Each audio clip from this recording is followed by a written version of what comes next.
படைப்பாளராகிய சோதிகளின் பிதாவிற்கு ஸ்தோத்திரங்கள்.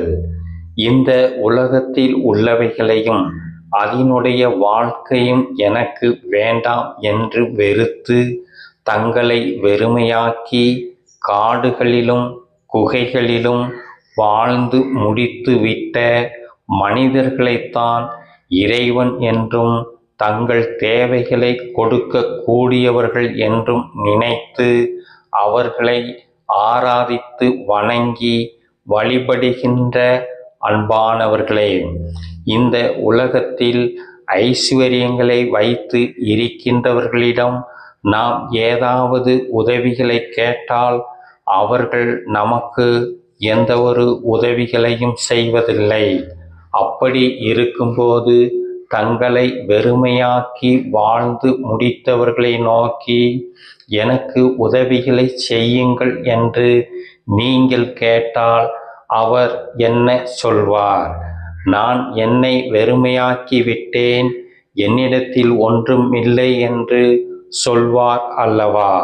அன்பானவர்களே, நீங்கள் யாரிடம் உதவிகளை கேட்க வேண்டும் என்றால் அண்ட சராசரங்களையும் தனக்குள் அடக்கி அவைகளிலுள்ள அனைத்தையும் ஒழுங்குபடுத்தி ஆளுகை செய்கின்றவரும் இந்த பூமியையும் அதில் உள்ளவைகள் அனைத்தையும் உருவாக்கிய படைப்பாளராகிய சோதிகளின் பிதாவிடம் உங்கள் தேவைகளை கேளுங்கள், அவர் உங்களுக்கு கொடுப்பார் என்று மத்தேயு 6:6 இயேசு கிறிஸ்து சொல்லுகிறார்.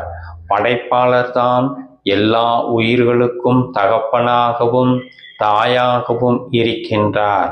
அவருடைய பிள்ளைகளாகிய நாம் நம்முடைய தேவைகளை அவரிடம் கேட்கும்போது அவர் இல்லை என்று சொல்ல மாட்டார். கொடுக்கக்கூடிய அன்புள்ள தகப்பனாக இருக்கின்றார் என்று மத்தேயு 7:11 இயேசு கிறிஸ்து சொல்லுகிறார்.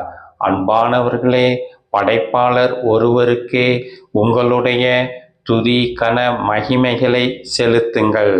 அவரிடம் மட்டுமே உங்கள் தேவைகளை கேட்டு பெற்றுக்கொண்டு சந்தோஷமாக வாழுங்கள். ஆமென்.